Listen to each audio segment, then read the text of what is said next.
It's very wonderful to see a mountain and to want to climb it and put your flag on top of it. It is very wonderful to want to create your own mountain so that you can then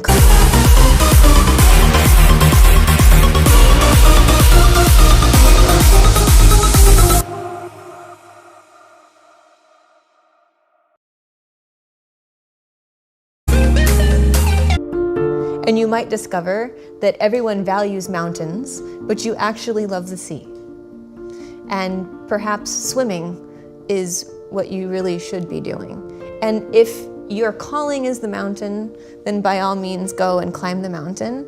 But if you have questions about the sea, you might as well run the experiment and see what happens. Life means to evolve. And if you're not evolving through small incremental changes that build up over time to create a large change, then you're probably dead.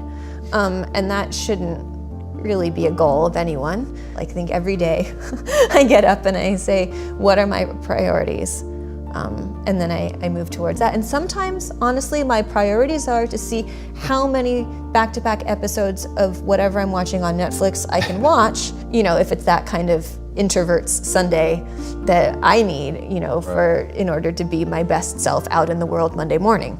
And sometimes it's, how much of my to-do list can I crank through before lunch? And so I tell myself that this to-do list, or the things that are on it, are so insignificant compared to the things that I have already done, or I've already survived, or already accomplished, that it's almost laughable that they think they can stay there on my to-do list, like they're actively mocking me. And so if you can get to the point where you can say, well, I've already pushed through something uncomfortable, or I've already done something that I didn't think that I was able to do, didn't have the skills to do, didn't have the confidence to even try, but yet circumstances intervened and I was forced to.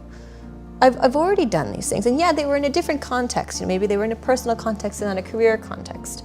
Or in my case, they were in the theater and not in the science world. But proof of concept is already there. So what reason do I have to believe that it's not going to work again? So not thinking about it as this entirely novel new thing, because you do get the fear response to new things, because that's our brain trying to protect us from things that might be dangerous that we don't know anything about, and realizing that in fact this is a familiar task that's cloaked in a new environment. And so I think that there's a lot to be said for looking back at our successes and not just appreciating them, but really recognizing that the new challenges in fact are old dragons we've already slain. A lot of the early accomplishments that I have made were because I didn't realize that there was an option. And there's actually a type of method for teaching. I also used to play the violin, and I was taught with the Suzuki method. And if you look up the Suzuki method, you have all of these little 4-, 5-, 6-year-olds that are playing violin concertos that are, far beyond what you would think somebody of that age should be able to do. And it's because nobody told them that they shouldn't be able to do that. And so that was basically my reality. I was told, well, you're 11, you're gonna start going to college. So I went, and the expectation was you're supposed to get good grades, so I did. Every time there was a goal put in front of me, I didn't realize you could not accomplish it, so I just did. We'll never really know who we would have been if we had made one different decision, way back there in our childhood. But because of the way the brain develops, we are more emotionally susceptible to the experiences that we have early on in life than we are later in life.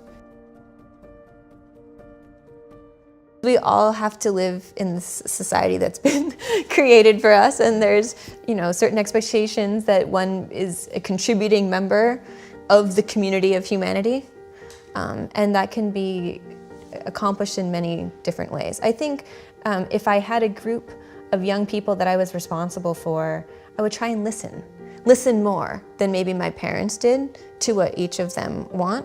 I certainly wouldn't try and mentor all of them, because you can't do that, right? But put them in situations where they can find people to emulate and to look up to and to ask the right questions of. Because the worst thing in the world is to have an inquisitive mind or to have questions and to not know the right people or have the right resources to get them answered. So the youthful brain is still plastic, it's still developing, and it's more susceptible to information in certain ways than in others. I'd use stories. I would use imaginative language and humor. But there's a certain amount of finishing that happens in those last few years in the early 20s, which is the full development of the prefrontal cortex, which is sort of responsible both for those our ability to think logically and to predict outcomes, and also maybe a little bit for us to project the negative outcomes as well, right? So optimism falls victim to reality. Brains are lazy because most of nature is lazy. There has to be a justifiable reason for energy output, because that's using resources that is important for survival. So if our brains are lazy and they follow the processes that are easiest for them to follow, if you have constantly trained your brain through like reframing and reframing and reframing, that the positive, the optimistic outcome is the easiest one to think about. And it has to work very hard to think about the negative ones. Unless it's feeling threatened in some way, it will go, seems good enough. Because it's a prediction machine. It's like, I predict that this is probably what's going to happen. It'll be a positive outcome. There might be other factors, but the energy that I would be expending thinking about those other factors doesn't seem in line with what's necessary for the importance of this decision, so good enough. Our brains really don't like to be bored. They get very unhappy if they're understimulated, and then that can go to solving the problem in many different ways. Not just how can I solve the problem short term, but how can I ensure that this is not going to be a problem in the long run. Emotion was not useful, or it is actively a destructive thing, and that I had to build my life entirely logically. Now that's obviously, we're human, so it's impossible. We make emotional decisions all of the time, but a youthful, developing brain thinks that this is something that can be done and that they can, always do the right thing. And the right thing is the logical thing.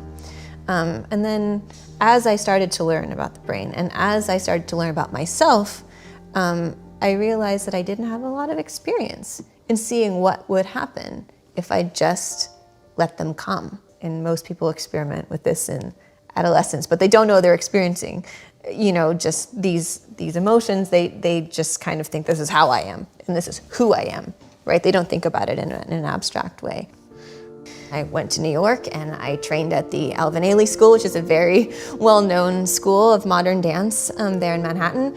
And I was gonna be a dancer, but then there were sort of cracks in the facade a little bit. I wasn't quite fulfilled. And when you're a dancer, especially when you're a young dancer, you're treated as if you don't have a mind of your own. And you are simply a body, and the artistic director and the choreographer or the teacher is giving you the input and you have to back. And for someone that already had a bachelor's degree in biochemistry, that wasn't really satisfying, especially when they would make comments about biochemistry, like don't eat too much turkey for Thanksgiving because then you'll fall asleep because tryptophan. Right. I'd be like, do you know how many turkeys you'd have to eat? But I digress. All I hope for women in STEM is that they stop worrying about whether or not they're fitting in and whether or not they are supposed to be emulating the men or making a point of being female, and they start just taking things, taking their power, taking their place at the table, and not asking permission for it. And we have all of these trailblazing women that have had to do that. They have had to take, and there are so many glass ceilings in academia, the ancient ivory tower that it is, and they are still there to be broken. But I think for the masses, since we're always trying to get women in STEM now and women in coding, and so I think of it as like, I hope this isn't offensive, like storming the beaches at Normandy. Like we just put enough women into the pipeline, then the fact that it's so leaky won't be a problem. We'll eventually get enough of them through to tenure track positions that there will start to be a positive feedback loop. And I think that for the masses, it can be very difficult to be at your best when you're constantly looking over your shoulder and wondering if being you is enough.